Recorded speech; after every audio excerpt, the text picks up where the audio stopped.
Hello guys, कैसे हैं आप। मैं आप सभी का इस यूट्यूब चैनल पर स्वागत करता हूं। आज की वीडियो बहुत ज़्यादा खास होने वाली है। यह वीडियो मोस्ट इंपॉर्टेंट सिनोनिम्स पर बेस्ड है। ये सिनोनिम्स लगभग सभी एग्जाम्स के लिए ज़रूरी हैं। इसमें हम किसी वर्ड के सिनोनिम के साथ साथ उस वर्ड का सेंटेंस में किस तरह से यूज़ करेंगे यह भी जानेंगे। इस वीडियो में हम लगभग 70 से 80 वोकेबुलरी वर्ड्स जानेंगे। उन सभी का सेंटेंस में किस तरह से यूज़ करते हैं यह भी जानेंगे। चलो शुरू करते हैं। फर्स्ट वर्ड है एसिमिलेट। इसका मतलब होता है आत्मसात करना, किसी से मेल मिला लेना। तो इस सेंस में इसका यूज़ किया जाता है। एसिमिलेट एक ट्रांजिटिव और इंट्रांजिटिव वर्ब दोनों होती है। ट्रांजिटिव वर्ब के रूप में इसका यूज़ कुछ इस तरह से करते हैं, the committee will need time to assimilate this report. ठीक है। और इंट्रांजिटिव वर्ब के रूप में इसका यूज़ कुछ इस तरह से करते हैं, I can not assimilate into this culture immediately. तो यहाँ से आपको समझ में आया, ट्रांजिटिव वर्ब वह वर्ब होती है जिसके बाद ऑब्जेक्ट आता है, और इंट्रांजिटिव वर्ब वह वर्ब होती है जिसके बाद ऑब्जेक्ट नहीं आता। तो आपने देखा यहाँ पर जो फर्स्ट सेंटेंस है इसमें ऑब्जेक्ट आया है और दूसरे में नहीं आया है। अच्छा, एसिमिलेट का यूज़ कई बार लर्न करने के सेंस में भी किया जाता है, जैसे it is hard to assimilate so much information. तो इस सेंस में इसका यूज़ किया जाता है। अब हम जानते हैं एसिमिलेट के synonyms. Adjust, compare, match, liken. Liken जो वर्ड है इसका मतलब भी मेल बिठाना ही होता है। सेंटेंस के रूप में इसका यूज़ कुछ इस तरह से कर सकते हैं, life is often liken to a journey. हमने बहुत बार ये सेंटेंस सुना भी है कि जीवन एक यात्रा है। तो इस सेंस में इसका यूज़ करते हैं। इसका एक सिनोनिम एब्जॉर्ब और एक सिनोनिम इनकॉर्पोरेट भी होता है। इनकॉर्पोरेट का जो मतलब होता है वह समाविष्ट करना होता है। सेंटेंस के रूप में इसका यूज़ कुछ इस तरह से कर सकते हैं, many of my suggestions have been incorporated in the plan. तो हमने जाना एसिमिलेट जो वर्ड है इसके जितने भी सिनोनिम बनते हैं या बन सकते हैं हमने वो जान लिए, और इसको हमने कैसे यूज़ करते हैं ये भी जान लिया है। ठीक है। एडजस्ट, कंपेयर और मैच ये तो आप नॉर्मली जानते ही होंगे, एब्जॉर्ब भी जानते होंगे। लाइकन और इनकॉर्पोरेट ये कुछ अलग वर्ड है, तो ये मैंने सेंटेंस के रूप में इन दोनों को बता दिया। ठीक है। नेक्स्ट क्वेश्चन है डेट्रीमेंटल। इसका मतलब होता है हानिकारक। डेट्रीमेंटल एक एडजेक्टिव होता है, और जहाँ तक हम जानते हैं जो प्रेपोजिशन रिलेटेड क्वेश्चंस आते हैं वह एडजेक्टिव और वर्ब दोनों से रिलेटेड होते हैं। तो यहाँ पर जो डेट्रीमेंटल है इसके बाद जो प्रेपोजिशन आती है वह टू प्रेपोजिशन आती है। तो डेट्रीमेंटल को सेंटेंस के रूप में कुछ इस तरह से यूज़ करेंगे, this rule will be detrimental to the peace process. तो हमने देखा डेट्रीमेंटल के बाद टू आया है। एक अन्य सेंटेंस में इसका यूज़ कुछ इस तरह से कर सकते हैं, his decision could be detrimental to his future. तो हमने देखा कि डेट्रीमेंटल के बाद दोनों ही सेंटेंसेस में टू का यूज़ किया गया है। अच्छा, इसके कुछ सिनोनिम्स हैं, हम उनको देख लेते हैं एक बार।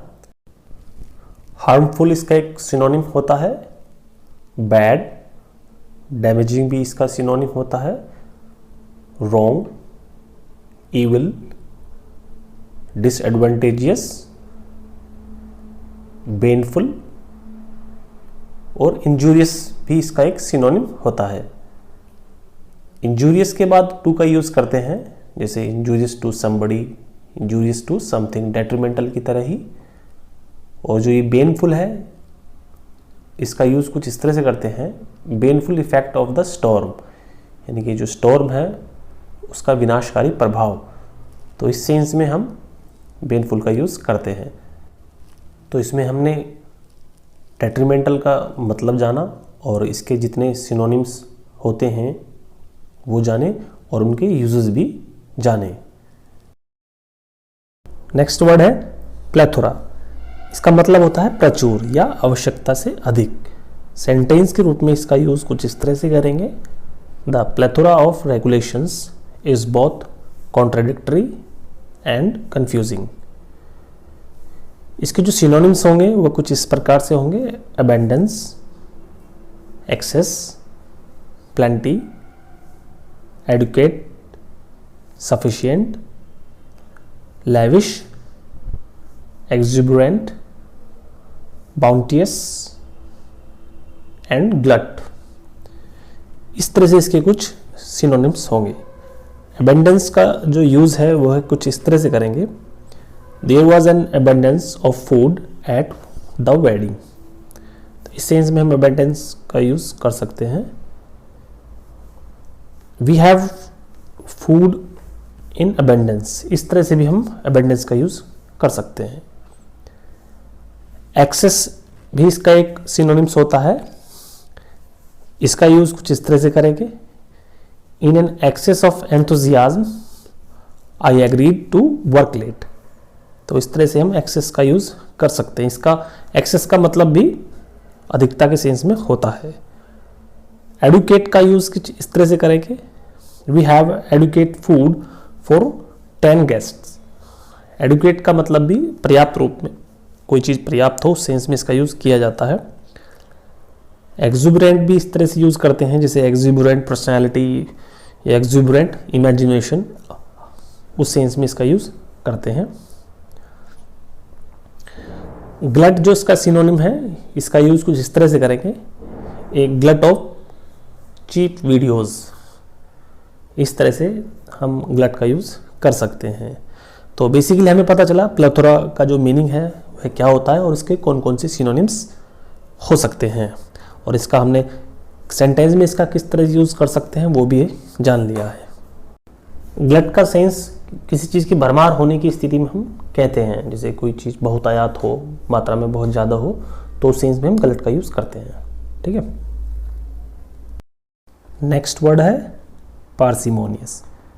इसका मतलब होता है मितव्ययी या कंजूस।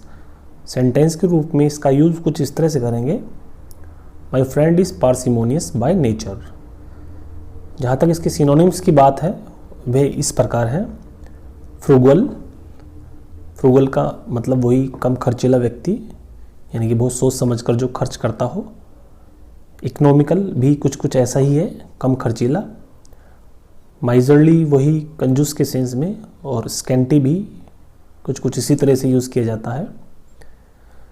निगर्डली भी वही सेंस देता है, जो यानी कि बहुत थोड़ा सा, जैसे कहीं आप डोनेशन देने जा रहे हैं तो वहाँ पे आपने कम डोनेशन दिया है ना, निगर्डली डोनेशन, उस सेंस में इसका यूज़ करते हैं। इकोनॉमिकल भी, जैसे it would be more economical to buy the bigger size, कि छोटा आपको थोड़ा ज़्यादा महंगा लग रहा था तो आपने सोचा कि बड़ा ले लें, थोड़ा सस्ता मिल जाएगा, तो उस सेंस में इसका इकोनॉमिकल का यूज़ करते हैं। ठीक है। फ्रूगल का कुछ जो सेंस है वह कुछ इस तरह से है, जैसे आप अपना जीवन जो बिताते हैं बहुत कम खर्च पर बिताते हैं, जैसे a frugal lifestyle, a frugal meal of bread and soup. इस तरह से आप कम खर्च करते हैं और बचाते ज़्यादा हैं। स्कैंटी का मतलब होता है अल्प, जैसे कोई एविडेंस हो वो बहुत कम मात्रा में हो, या कोई जानकारी हो, स्कैंटी इन्फॉर्मेशन, यानी कि बहुत कम मात्रा में कोई जानकारी हो, सेंस में स्कैंटी का यूज़ करते हैं। सेंटेंस के रूप में कुछ इस तरह से करेंगे: details of a life are scanty. तो इस सेंस में हम स्कैंटी का यूज़ कर सकते हैं।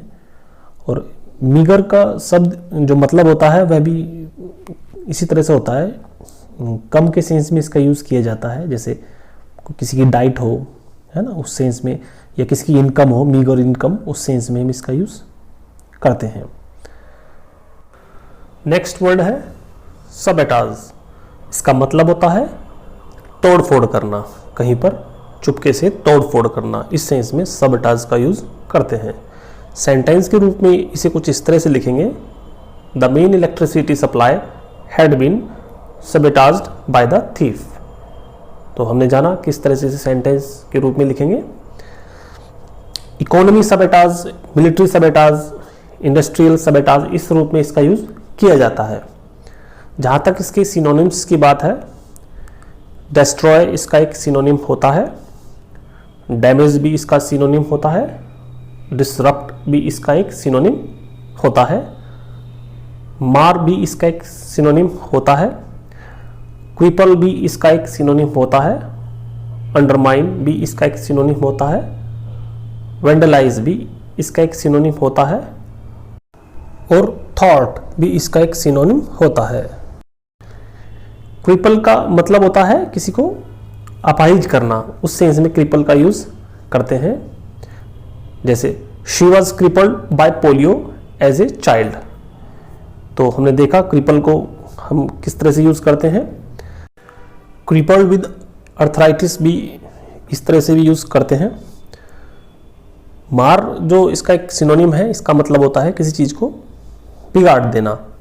जैसे the game was marred by the behaviour of the drunken friends. तो हमने देखा मार को हम किस तरह से यूज कर सकते हैं।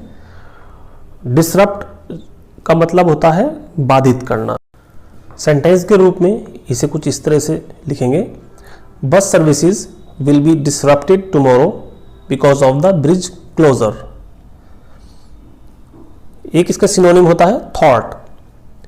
इसका मतलब भी कुछ कुछ ऐसा ही होता है। इसका मतलब होता है नाकाम करना। जैसे शी वॉज थॉटेड in her attempt to take control of the party. Undermine का मतलब होता है कमजोर करना। सेंटेंस के रूप में इसे कुछ इस तरह से लिखेंगे, our confidence in the team has been seriously undermined by their recent defeats. ठीक है, तो हमने जाना अंडरमाइन का क्या मतलब होगा। वेंडलाइज का मतलब होता है तोड़फोड़ करना।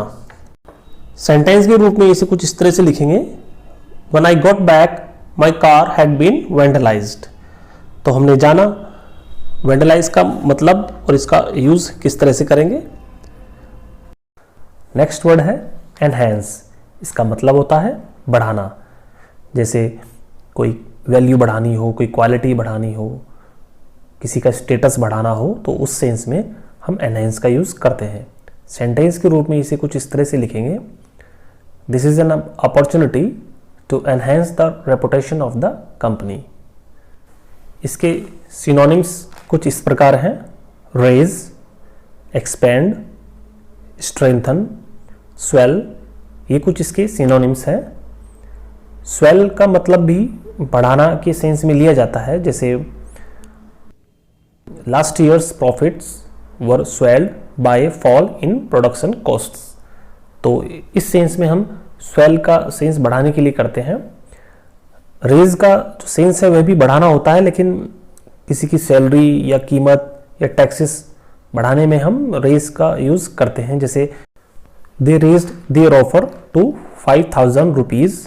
तो हम इस सेंस में रेज का यूज करते हैं। एक्सपेंड का जो यूज है वह विस्तार करने के सेंस में किया जाता है। जैसे a child's vocabulary expands through reading. तो इस सेंस में हम एक्सपेंड का यूज भी बढ़ाने के लिए करते हैं। ठीक है, तो हमने जो स्ट्रेंथन है, इसका जो सेंस है वह भी शक्ति बढ़ाने के सेंस में किया जाता है। तो हमने एनहेंस को समझा, इसके जितने भी सिनोनिम्स हो सकते हैं या होते हैं वो जाने। नेक्स्ट वर्ड है रिलिंक्विश। इसका मतलब होता है छोड़ना। यह एक फॉर्मल वर्ड है। सेंटेंस के रूप में इसका यूज कुछ इस तरह से करेंगे, she was forced to relinquish control of the company. ठीक है, इसे किसी और तरह से भी इसका यूज कर सकते हैं। जैसे he relinquished possession of the house to his brother. तो इसके जो सिनोनिम्स होंगे वो कुछ इस प्रकार होंगे, give up, renounce, leave, surrender, abandon, desert और एब्डिकेट। गिव अप जो इसका सिनोनिम है, इसका मतलब छोड़ना होता है। यह एक फ्रेजल वर्ब भी होती है। सेंटेंस के रूप में इसे कुछ इस तरह से यूज करते हैं, he does not give up easily. ठीक है, कि वह आसानी से नहीं छोड़ता या नहीं त्यागता, उस सेंस में इसका यूज करते हैं। रिनाउंस जो है, इसका मतलब भी त्यागना ही होता है, लेकिन यह कुछ अलग सेंस में यूज किया जाता है। जैसे पब्लिकली कोई बात कहकर त्यागना, है ना, फॉर्मली कोई बात कहना और त्यागना, इस सेंस में रिनाउंस का यूज करते हैं। जैसे कोई क्लेम हो वो तुमने छोड़ दिया हो, रिनाउंस ए क्लेम। कोई टाइटल छोड़ दिया हो प्रिविलेज छोड़ दिया हो कोई, है ना, उस सेंस में रिनाउंस का यूज करते हैं। जैसे Gandhi renounced the use of violence, तो इस सेंस में हम रिनाउंस का यूज करते हैं। Her ex husband renounced his claim to the family house, तो इस रूप में भी रिनाउंस का यूज करते हैं। जो लीव है इसका सिनोनिम, इसका मतलब भी छोड़ना ही होता है। कोई प्लेस, होम, कोई जॉब, स्कूल या वाइफ या हस्बैंड को छोड़ना ही लीव का यूज करते हैं इन सब के लिए। जैसे ही लेफ्ट हर, इस सेंस में हम लीव का यूज करते हैं। लीव का एक सेंस डिलीवर भी होता है, जैसे someone left this note for you, इस सेंस में भी हम लीव का यूज करते हैं। अबैंडन जो इसका सिनोनिम है, इसका मतलब भी त्यागना और रोकने के सेंस में इसका यूज करते हैं। जैसे he had to abandon the car, तो इस सेंस में हम अबैंडन का यूज करते हैं। जैसे the match was abandon at half time because of the poor weather conditions, तो इस सेंस में भी हम अबैंडन का यूज कर सकते हैं। डेजर्ट है, इसका मतलब भी त्यागना या छोड़कर भागने के सेंस में इसका यूज किया जाता है। जैसे she was deserted bye her husband, तो इस सेंस में भी डेजर्ट का यूज करते हैं। एब्डिकेट का यूज भी छोड़ना ही होता है, यह ट्रांजिटिव और इंट्रांजिटिव वर्ब दोनों होता है। जैसे द किंग एब्डिकेटेड इन 1940, तो ये इंट्रांजिटिव वर्ब है, इसका मतलब भी छोड़ना ही है। और ट्रांजिटिव वर्ब के रूप में इसे कुछ इस तरह से यूज करेंगे, she abdicated all responsibility for the project, तो यहां भी त्यागना या छोड़ने के सेंस में ही एब्डिकेट का यूज किया गया है। सरेंडर इसका एक सिनोनिम होता है, इसका मतलब भी छोड़ना या सौंप देना किसी को, उस सेंस में इसका यूज किया जाता है।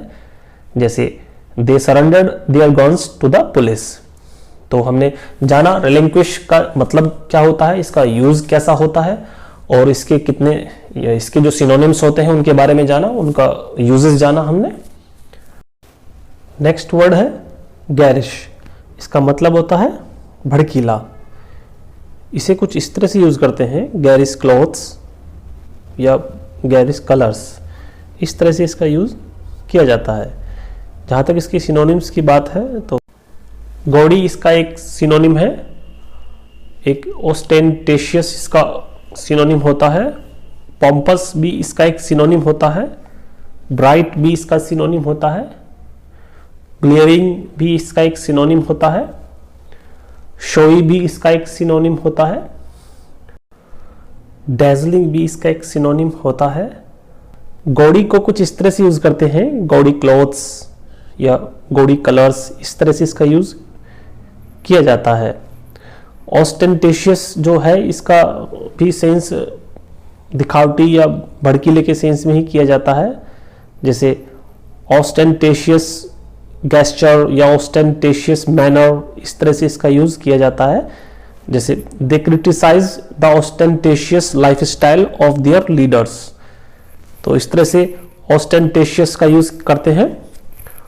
पॉम्पस जो वर्ड है इसका मतलब भी वही होता है, आडंबरपूर्ण के सेंस में इसका लिया जाता है। जैसे कोई बहुत ज़्यादा फॉर्मल हो रहा है, दिखावटी बन रहा है, कुछ जरूरत से ज़्यादा शब्दों का यूज़ कर रहा है, जैसे ए पॉम्पस ऑफिशियल, इस सेंस में इसका यूज़ करते हैं। जैसे he can sometimes sound A bit pompous when he talks about acting, है ना, कई बार ये ज़्यादा फॉर्मल हो जाता है या ज़्यादा बड़ी बड़ी बातें कहने लगता है, उस सेंस में पॉम्पस का यूज़ करते हैं। शोई जो वर्ड है इसका भी मतलब दिखावा ही होता है, जैसे शोई फ्लावर्स, शोई को इस सेंस में यूज़ करते हैं। इसका एक अन्य सिनोनिम डेजलिंग होता है। डेजलिंग का जो मतलब होता है कि किसी को चौंधियाने वाले के सेंस में इसका अर्थ लिया जाता है। जैसे ऐसी कोई चीज़ जिसे देखकर तुम आंखें बंद करने के लिए मजबूर हो जाओ, तो उस सेंस में डेजलिंग का यूज़ किया जाता है। जैसे ए डेजलिंग वाइट लाइट, इस सेंस में डेजलिंग का यूज़ करते हैं। डेजलिंग का एक अन्य यूज़ भी है, जैसे अट्रैक्टिव के सेंस में इसे यूज़ किया जाता है। जैसे ए डेजलिंग स्माइल, तो इस सेंस में इसका यूज़ करते हैं। ब्राइट जो इसका सिनोनिम है, इसका मतलब भी चमकदार होता है, जैसे bright light, bright sunshine, a bright morning, है ना, इस सेंस में इसका यूज करते हैं। ग्लेरिंग भी इसी तरह से यूज किया जाता है ना, जैसे ग्लेरिंग लाइट, ग्लेरिंग कलर्स, इस सेंस में यूज किया जाता है इनके सब सिनोनिम्स का। तो हमने जाना गैरिश का जो मतलब क्या होता है, इसके जितने भी सिनोनिम्स बंद होते हैं वो जाने हमने, उनका यूजेस जाना। ठीक है, नेक्स्ट वर्ड है एलिमिनेट। इसका मतलब होता है हटा देना या निकाल देना। सेंटेंस के रूप में इसका यूज कुछ इस तरह से करते हैं, credit cards eliminate the need to carry a lot of cash. तो अन्य सेंटेंस में देखेंगे इसको, the police have eliminated 2 suspects from their investigation. तो हमने देखा कि किस तरह से एलिमिनेट का यूज हम करते हैं या कर सकते हैं। एक अन्य सेंटेंस में देखेंगे, this diet claims to eliminate toxins from the body. तो जितने भी इसके सेंटेंसेस बन सकते थे वे सब हमने देख लिए हैं। जहाँ तक इसके सिनोनिम्स की बात है वे कुछ इस प्रकार हैं। रिमूव इसका एक सिनोनिम है, सेट असाइड भी इसका एक सिनोनिम है, इजेक्ट भी इसका एक सिनोनिम है, टेक अवे भी इसका एक सिनोनिम है और गेट रीड ऑफ भी इसका एक सिनोनिम है। इजेक्ट का जो मतलब होता है वह कुछ निकाल देने के सेंस में होता है, जैसे police rejected A number of violent protesters from the hall. तो इस तरह से हमने देखा कि इजेक्ट का यूज हम किस तरह से कर सकते हैं। रिमूव जो इसका सिनोनिम है, इसका मतलब भी कुछ कुछ ऐसा ही होता है, दूर करने के सेंस में या हटाने के सेंस में इसका यूज किया जाता है, जैसे he removed his hand from her shoulder. तो हमने देखा कि रिमूव का यूज किस तरह से कर सकते हैं। सेट असाइड जो इसका सिनोनिम है, इसका मतलब होता है अलग रखना या कुछ बचाना। तो इस सेंस में इसका यूज करते हैं। सेंटेंस के रूप में इसे कुछ इस तरह से यूज करते हैं, he tries to set aside some money every month. तो हमने देखा सेट असाइड को हम किस तरह से यूज कर सकते हैं। गेट रीड ऑफ जो इसका एक सिनोनिम होता है, इसका मतलब भी कुछ कुछ ऐसा ही होता है, छुटकारा पाने के सेंस में इसका यूज किया जाता है, जैसे I can not get rid of this headache. तो हमने देखा कि किस तरह से गेट रीड ऑफ का यूज हम करते हैं। टेक अवे जो इसका एक सिनोनिम है, इसका मतलब दूर करने के सेंस में लिया जाता है, कोई चीज दूर करनी हो, यानी कि छुटकारा पाने के सेंस में ही लगभग इसका यूज किया जाता है। सेंटेंस के रूप में इसे कुछ इस तरह से यूज करेंगे, I was given some pills to take away the pain. तो हमने देखा टेक अवे का यूज हम किस तरह से कर सकते हैं, दूर करने के सेंस में इसका यूज किया जाता है। तो हमने एलिमिनेट का मतलब जाना, उसके कितने पॉसिबल सेंटेंसेस बन सकते थे हमने वे सब जाने, इसके सिनोनिम्स भी हमने जाने और जो इसके सिनोनिम्स हैं उनके भी सेंटेंसेस हमने जाने। इन्हें हम सेंटेंसेस में किस तरह से यूज कर सकते हैं और उनका अर्थ भी हमने जाना। नेक्स्ट वर्ड है प्रोडिगल। प्रोडिगल का मतलब खर्चीला होता है। यह एक फॉर्मल वर्ड है। इसका यूज कुछ इस तरह से करेंगे, there have been rumours that he has been prodigal with company funds. तो ऐसा व्यक्ति जो बहुत ज़्यादा खर्च करता हो तो उसके लिए हम प्रोडिगल का यूज़ करेंगे। जहाँ तक इसके सिनोनिम्स की बात है, एक्स्ट्रावेगेंट इसका एक सिनोनिम है, स्पेंथ्रिफ्ट इसका एक सिनोनिम है, प्रोफ्यूज भी इसका एक सिनोनिम है, लैविश भी इसका एक सिनोनिम है, अबंडेंट भी इसका एक सिनोनिम है, वेस्टफुल भी इसका एक सिनोनिम होता है, रैकलेस भी इसका एक सिनोनिम होता है और केयरलेस भी इसका एक सिनोनिम होता है। एक्स्ट्रावेगेंट का मतलब भी खर्चीला ही होता है। सेंटेंस के रूप में इसे कुछ इस तरह से लिखेंगे, residents were warned not to be extravagant with water. तो हमने जाना कि एक्स्ट्रावेगेंट का यूज हम किस तरह से कर सकते हैं। स्पेंथ्रिफ्ट का मतलब भी खर्चीला ही होता है, जैसे स्पेंथ्रिफ्ट गवर्नमेंट, ऐसी सरकार जो बहुत ज़्यादा खर्च करती हो। प्रोफ्यूज का जो मतलब होता है वह भी प्रचुर के मामले में ही इसका यूज़ किया जाता है, अत्यधिक के मामले में इसका यूज़ किया जाता है। जैसे प्रोफ्यूज अपोलॉजीज है ना, प्रोफ्यूज ब्लीडिंग, प्रोफ्यूज थैंक्स के रूप में इसका यूज़ हम करते हैं। सेंटेंस के रूप में इसे कुछ इस तरह से लिखेंगे, he was admitted to the hospital with profuse bleeding, यानी कि बहुत ज़्यादा मात्रा में उसका खून निकल रहा था, तो उस सेंस में हम इसका यूज़ करते हैं। जैसे ही सेंट मी प्रोफ्यूज अपोलॉजीज, तो इस सेंस में हम प्रोफ्यूज का मतलब निकालते हैं। रेकलेस का जो मतलब होता है वह लापरवाह के सेंस में हम करते हैं। जैसे he was a good driver but reckless, यानी कि वह लापरवाह है। तो यह भी प्रोडिगल का एक सिनोनिम होता है। वेस्टफुल का मतलब भी खर्चीले, अपव्ययी के सेंस में निकाला जाता है, जो बहुत ज़्यादा खर्चीला हो उस सेंस में इसका यूज़ करते हैं। जैसे दिस प्रोसेस इज़ वेस्टफुल, तो जिसमें बहुत ज़्यादा खर्च हो तो उस सेंस में वेस्टफुल का यूज़ करते हैं। लैविश का यूज़ फिजूल खर्ची के लिए किया जाता है, जैसे कोई चीज़ बहुत ज़्यादा खर्चीली हो उस सेंस में इसका यूज़ करते हैं। जैसे ही lived a very lavish life style, तो यहाँ हमने देखा कि लैविश का यूज़ हम किस तरह से कर सकते हैं। प्रोडिगल एक एडजेक्टिव के रूप में यूज़ किया गया है और जितने भी इसके सिनोनिम हैं ये भी सब एडजेक्टिव की तरह ही यूज़ किए जाते हैं। नेक्स्ट वर्ड है एफिकेशियस, इसका मतलब होता है गुणकारी। सेंटेंस के रूप में इसका यूज़ कुछ इस तरह से करेंगे, the new drug will prove efficacious in the relief of pain. एक दूसरे सेंटेंस में इसका यूज़ कुछ इस तरह से करेंगे, the spray is highly efficacious. तो हमने देखा कि एफिकेशियस का मतलब क्या होता है और कैसे इसे सेंटेंस में यूज़ करते हैं। जहाँ तक इसके सिनोनिम्स की बात है वे कुछ इस प्रकार है, इफेक्टिव, यूजफुल भी इसका एक सिनोनिम होता है, प्रोडक्टिव भी इसका सिनोनिम होता है, फ्रूटफुल, एफिशिएंट और बेनिफिशियल भी इसका एक सिनोनिम होता है। इफेक्टिव का मतलब होता है प्रभावी। सेंटेंस के रूप में इसका यूज कुछ इस तरह से करते हैं, aspirin is a simple but highly effective treatment. Productive भी इसका एक सिनोनिम होता है, इसका मतलब होता है लाभकारी या उपयोगी।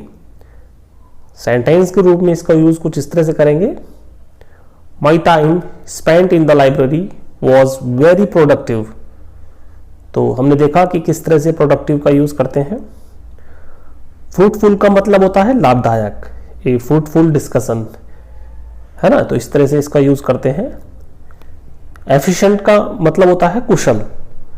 सेंटेंस के रूप में इसको यूज कुछ इस तरह से करते हैं, as we get older our bodies become less efficient at burning up calories. तो हमने देखा किस तरह से एफिशिएंट का यूज हम करते हैं। बेनिफिशियल का मतलब भी लाभदायक होता है, जैसे a good diet is beneficial to health. तो हमने देखा कि किस तरह से बेनिफिशियल को हम यूज करते हैं। बेनिफिशियल डेट्रीमेंटल का ऑपोजिट होता है, जिस तरह से डेट्रीमेंटल के बाद टू का यूज करते हैं, बेनिफिशियल के बाद भी टू का यूज किया जाता है। तो हमने एफिकेशियस के बारे में पढ़ा, इसका मतलब जाना, इसके सेंटेंस जाने, किस तरह से इसे हम वाक्य में यूज कर सकते हैं, इसके जितने भी सिनोनिम्स बनते हैं वे सब जाने और उनका हमने वाक्य प्रयोग जाना। नेक्स्ट वर्ड है ऑर्डियस, इसका मतलब होता है कठिन। सेंटेंस के रूप में इसको कुछ इस तरह से लिखेंगे, the work was arduous, a arduous climb, a arduous journey, a arduous task, इस तरह से भी यूज किया जा सकता है। ठीक है, तो हमने ऑर्डियस को समझा। जहाँ तक इसके सिनोनिम्स की बात है, इसके जो सिनोनिम्स हैं कुछ इस प्रकार हैं, हार्ड, डिफिकल्ट, टायरसम, लेबोरियस, ऑनरस, ये इसके कुछ सिनोनिम्स हैं। इसका जो सिनोनिम्स होता है हार्ड, इसका मतलब कठिन या कठोर के सेंस में होता है। कठिन का यूज कुछ इस तरह से करेंगे जैसे it is hard to believe that she is only 9। तो यहाँ पे हमने दिखाया कि यह विश्वास करना थोड़ा मुश्किल है ना, कठिन। जैसे एग्जाम हो तो उसको हम कठिन कह सकते हैं, लेकिन एक चीज होती है कठोर, है ना, जो बहुत हार्ड हो, उस सेंस में ना, ए हार्ड मैट्रेस, उस तरह से यूज करते हैं। जैसे एक व्यक्ति है जो विदाउट सिंपैथी है, तो उस तरह से हम हार्ड भी यूज करते हैं। जैसे diamonds are the hardest known mineral, तो हमने देखा कि हार्ड का किस किस तरह से यूज करते हैं।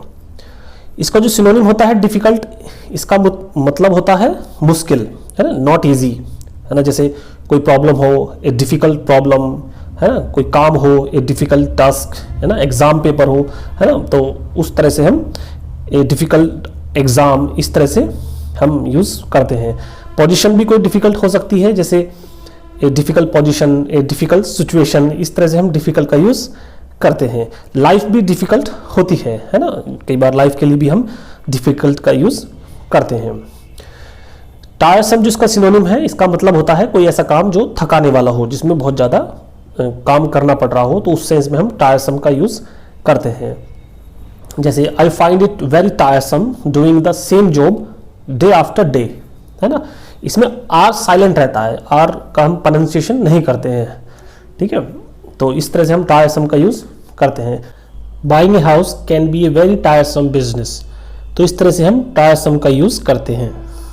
लेबोरियस जो इसका सिनोनिम होता है, इसका मतलब होता है कठिन, है ना, जिसमें बहुत ज़्यादा मेहनत लगती हो जिस काम में, उस तरह से हम इसको यूज करते हैं। जैसे ए लेबोरियस टास्क, ए लेबोरियस प्रोसेस, है ना। जैसे सेंटेंस के रूप में इसको कुछ इस तरह से यूज करेंगे, checking all the information will be slow and laborious, तो इस तरह से हम लेबोरियस का यूज करेंगे। इसका जो एक सिनोनिम होता है ऑनरस, इसका मतलब भी कठिन ही होता है। जैसे an onerous duty, an onerous task, an onerous responsibility, तो इस तरह से हम ऑनरस का यूज करेंगे। तो हमने देखा ऑडियस का क्या मतलब होता है और इसके यूजेस क्या क्या हैं और इसके क्या क्या सिनोनिम्स होते हैं और उन सिनोनिम्स को किस तरह से यूज किया जाता है। तो इस वीडियो में इतना ही। आपको ये वीडियो कैसी लगी कमेंट सेक्शन में जरूर बताना। वीडियो को लाइक करना, शेयर करना और चैनल को सब्सक्राइब करना। Thank you.